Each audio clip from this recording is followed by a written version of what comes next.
Good morning and welcome back to another episode. I am currently on the western side of the tip up in far north Queensland, Cape York. I've been up here for, well, it's a few days now, going on to a week, but yeah, starting to lose track of days. Everything's just been falling into each other. All the days are just molding into one.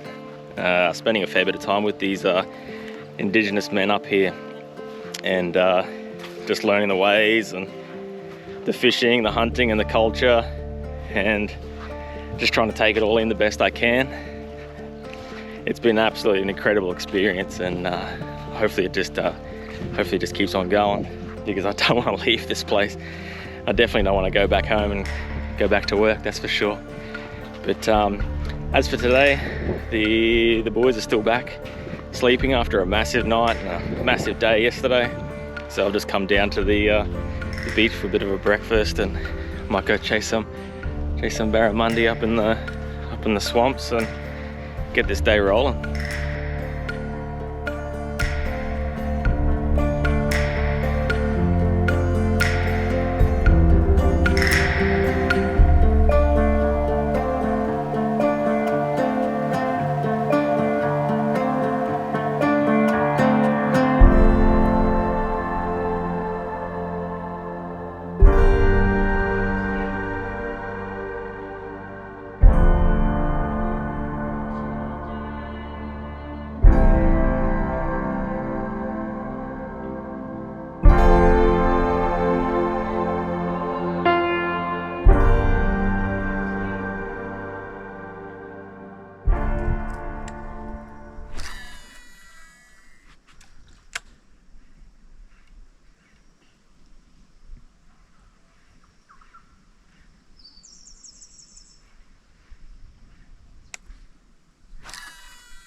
Right species, just a little bit small. Oh.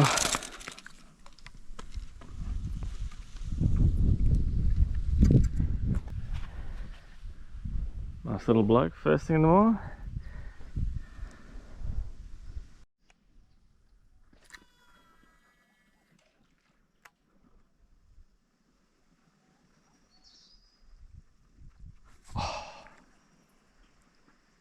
Crazy sad.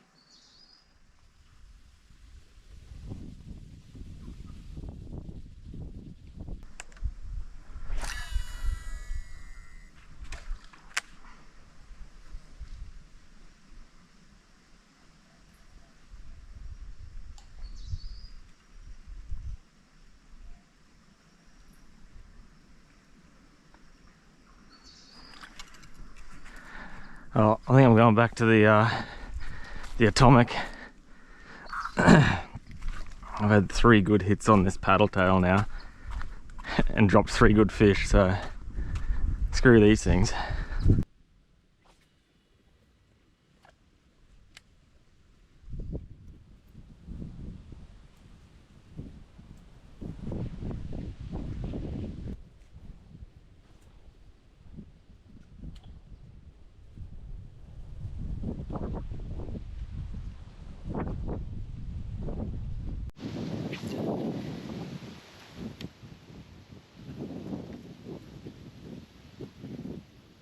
Oh, look at that barra behind it.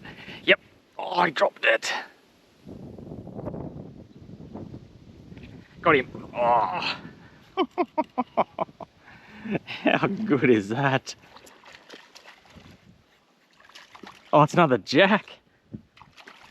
God, they're thick in here. Man, they just come flying up behind that.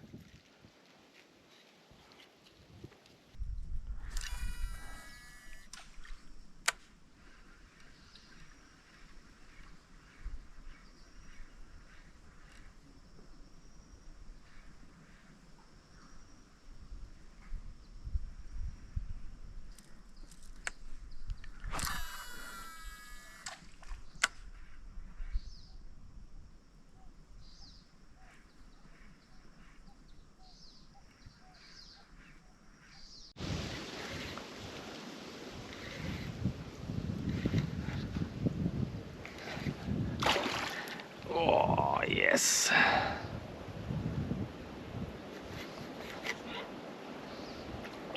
Oh, another jack.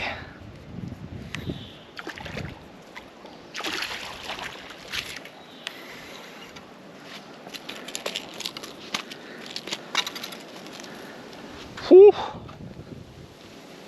Nice. Holy. So good. Oh, this guy's gonna be some good lunch. Hey, thanking you. Thank you. Hey, thanks, mate. Oh, we'll keep trying. Try for that barra now. Right, I'm gonna head back out the front. The midges in here are just insane. It's gone a little bit quiet. So I'm gonna take these jacks and head back out to the beach that feeds this creek here, and might throw a line around there. We'll start a fire and might cook one of these jacks with some maybe some roast potato and some onion and garlic on the fire for lunch, and see if I can see if Eli and his daughter are running up and down the coast. Cook that other jack up for them. See how we go.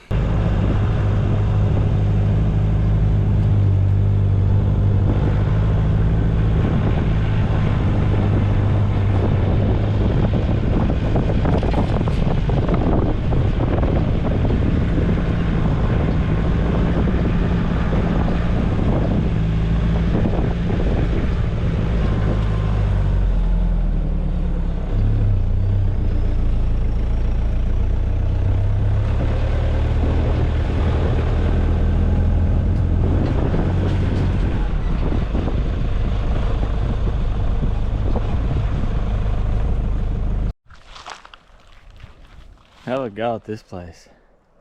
That's that beach system we just drove down and into. Followed this river mouth in. This place is absolutely incredible. Such a special place.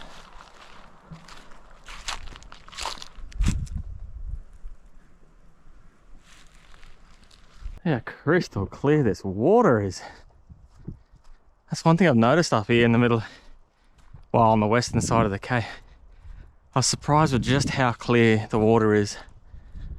I definitely thought it was going to be all muddy and silty.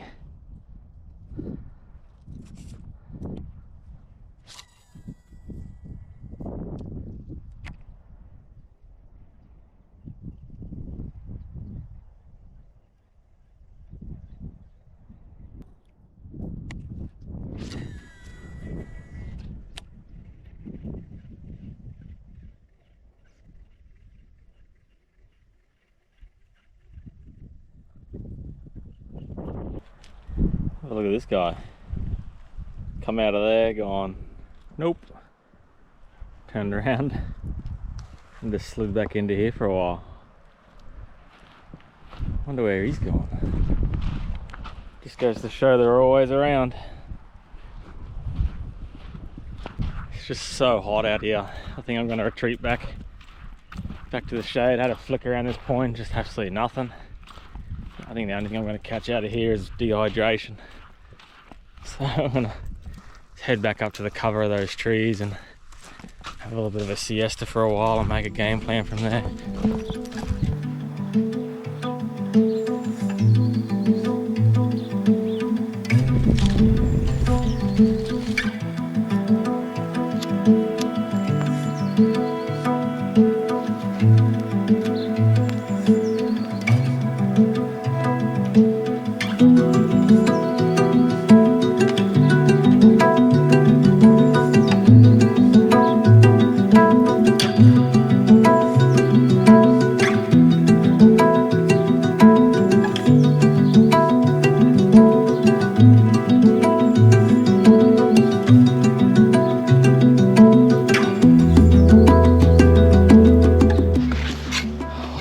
Smells so good.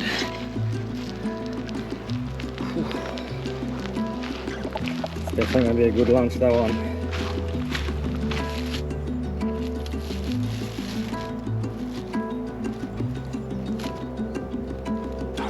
Oh.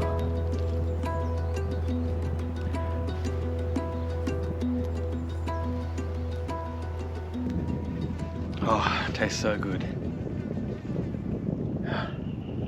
I've had no luck at all around this point, so on the drive back I might cut back into that that back creek there where this big mouth runs into. But, oh, those big chunks of meat. God, I forgot how hungry I was. You know, you just get on a bit of a mission, doing things around camp and whatnot, and you just kind of forget to eat. But it's good just to pull up and have a bit of fresh fish. So at the moment I think I'm just gonna eat this, kick back and relax for a while and solve all the world's problems, and get back into it in a few hours.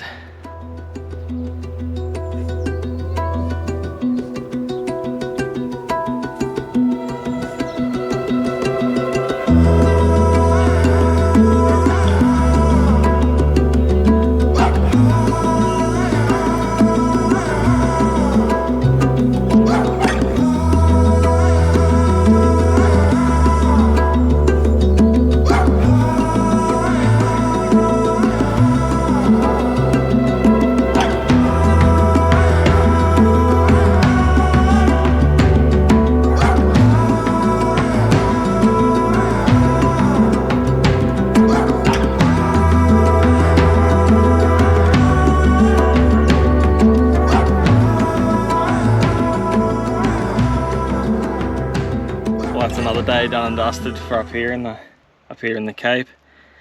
It was a pretty eventful day. A lot of flicking at snags, and only got those couple of jacks. Had that one earlier on down the beach, which was really good. A good morale booster, because yeah, the hunger was definitely setting in there. But I got another one in the fridge there now, just out here on the beach, watching the sun go down. Got in contact with Eli, went back to his place earlier. They've got a big feed going on. It's currently my birthday, so I don't really celebrate birthdays, but up here is a little bit different, especially with them. It's kind of like the adopted family, really. You know, you're just really embraced by all these people here, and it's just, yeah, I wish I had the vocabulary to put it into words, just how welcome they make you feel. And you know, you just feel just completely accepted, you know, and to sit back and just listen to them talk about stories in the olden days, and you know, just listen to them yarn and stuff. It's just, it really is incredible, and it's a humbling experience to be up here. And you know, I'll be forever grateful and making some lifelong friends up here, that's for sure. But I'll film as much as I can. It feels weird kind of filming when everyone's cooking and doing their thing, but I know it probably will come with time, you know. But they don't mind me filming at all, but I just feel a little bit rude. So especially, you know, they put so much effort into preparing these meals and stuff. I would like to capture more of it on camera, just to show everyone else, you know, how much effort goes into these cook-ups. But for now, I'm just gonna watch the sun go down and head back to their place, and we'll see you bright and early tomorrow. Oh, and the buns. And the buns. Oh, buns gonna go there. For next to the birthday boy. Hey. Coconut buns.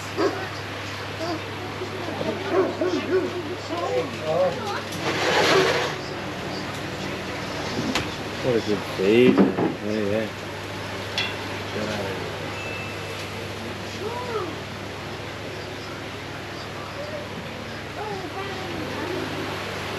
Feast time!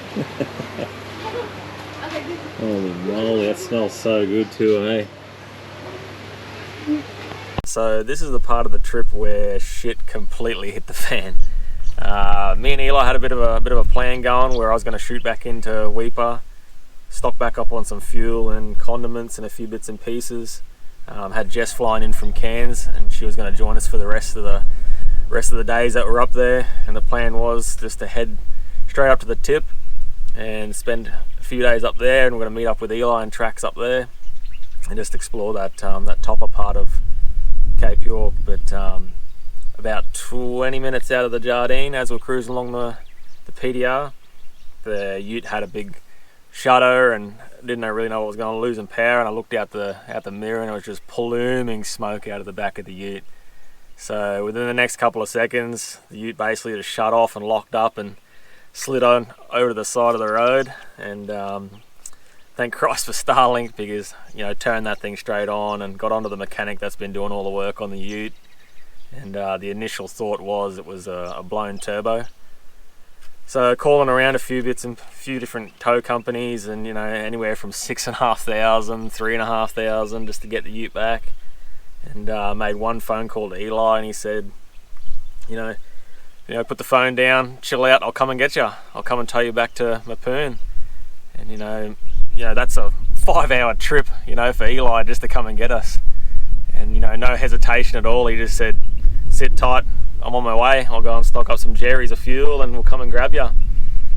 And I was just completely blown away by that, the generosity of that. But yeah, from then on in, it was just a complete mission to try and get the ute back to the tablelands. But by the time Eli got to us, it was about 4 o'clock in the afternoon, and he tow strapped us from the Jardine back through some stations all throughout the night, and we got back to Mapoon the next morning at about 3 o'clock in the morning, and it was a hell of an adventure.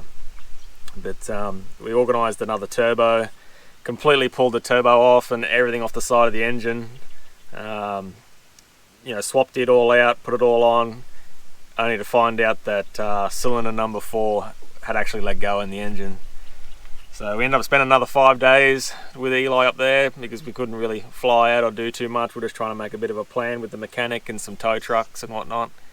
We spent another 5 days in Mapoon with Eli and his family, just exploring the country and whatnot up there. And got to show Jess around, and she caught some big barrows as well, which was an epic way to finish that section of the trip off.